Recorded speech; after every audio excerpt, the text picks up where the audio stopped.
एक गांव में घोचू मोचू नाम के दो मित्र रहते थे। घोचू बहुत उस्ताद था, किंतु मोचू भी उस से कुछ कम नहीं, वह भी उस्तादों का उस्ताद था। एक दिन दोनों ने तय किया कि गांव से दूर जाकर कहीं नौकरी की जाए और दोनों नौकरी की तलाश में निकल पड़े।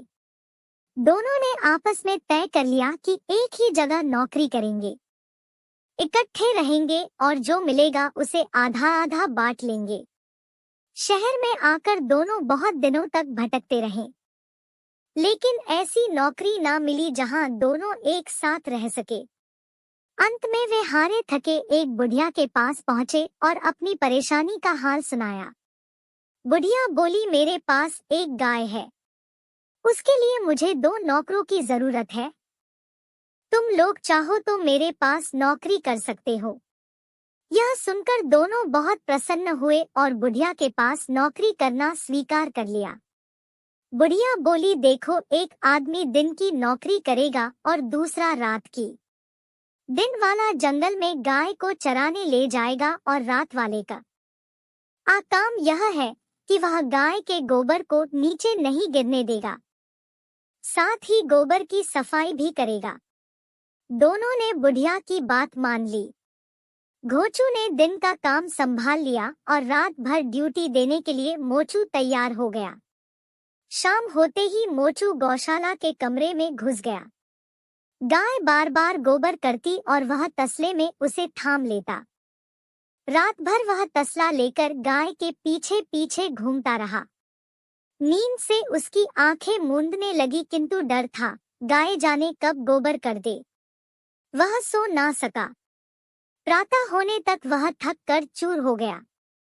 सुबह हुई, घोचू ने पूछा, कहो उस्ताद, रात कैसी कटी? मोचू बोला, उस्ताद जी, बड़ा मजा आया। मालूम न पड़ा कि मैं कहाँ हूँ और रात निकल गई। अब घोचू की बारी थी। उसने गाय को गौशाला से निकाला और छड़ी लेकर उसके पीछे हो लिया। देखते देखते गाय खेत खलियानों को लांघती हुई दूर निकल गई। वह पल भर कहीं रुकती नहीं थी। रास्ते में खेतों को चरती हुई आगे ही बढ़ती जाती थी। घोचू उसके पीछे दौड़ता हुआ हाफ गया। उसका पसीना छूट गया। रास्ते में लोगों का नुकसान होने के कारण कई जगह उसकी पिटाई भी हो गई। जगह जगह गालियां और दुत्कार भी मिली।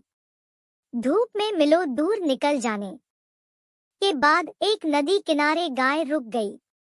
उसने पानी पिया और घर लौटते हुए उसी तरह भागने लगी। दिन आने जाने में निकल गया। शाम ढलने पर घोचू गाय के पीछे पीछे भागता हुआ थकाहारा घर लौटा।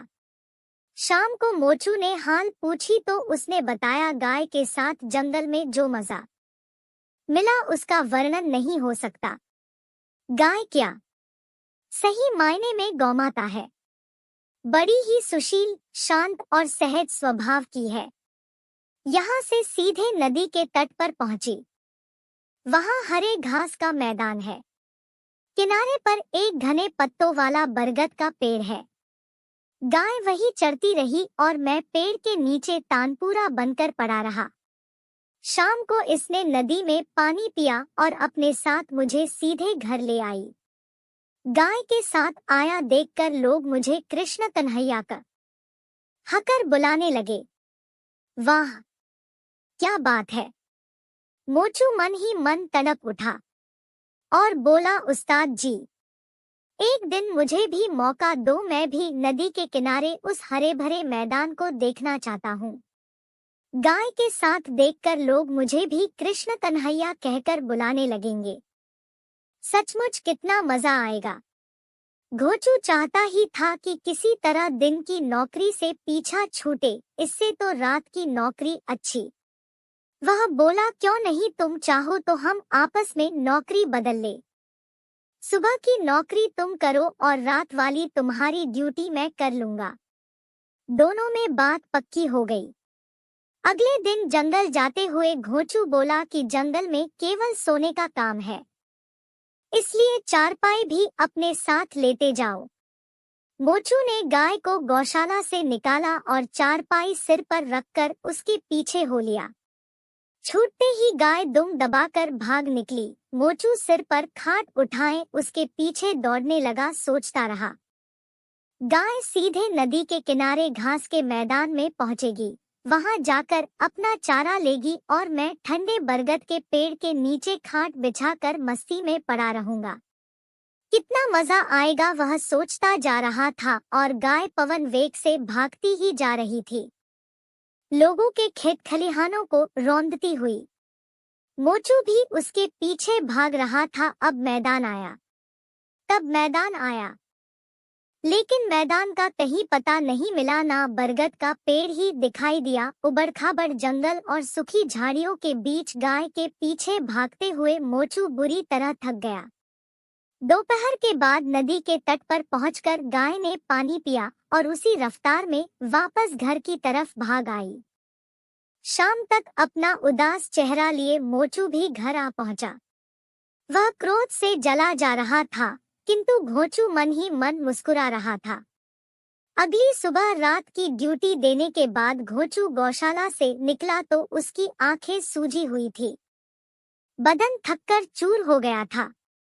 दोनों ने मिलकर सलाह की और अगले ही दिन नौकरी छोड़कर भाग निकले।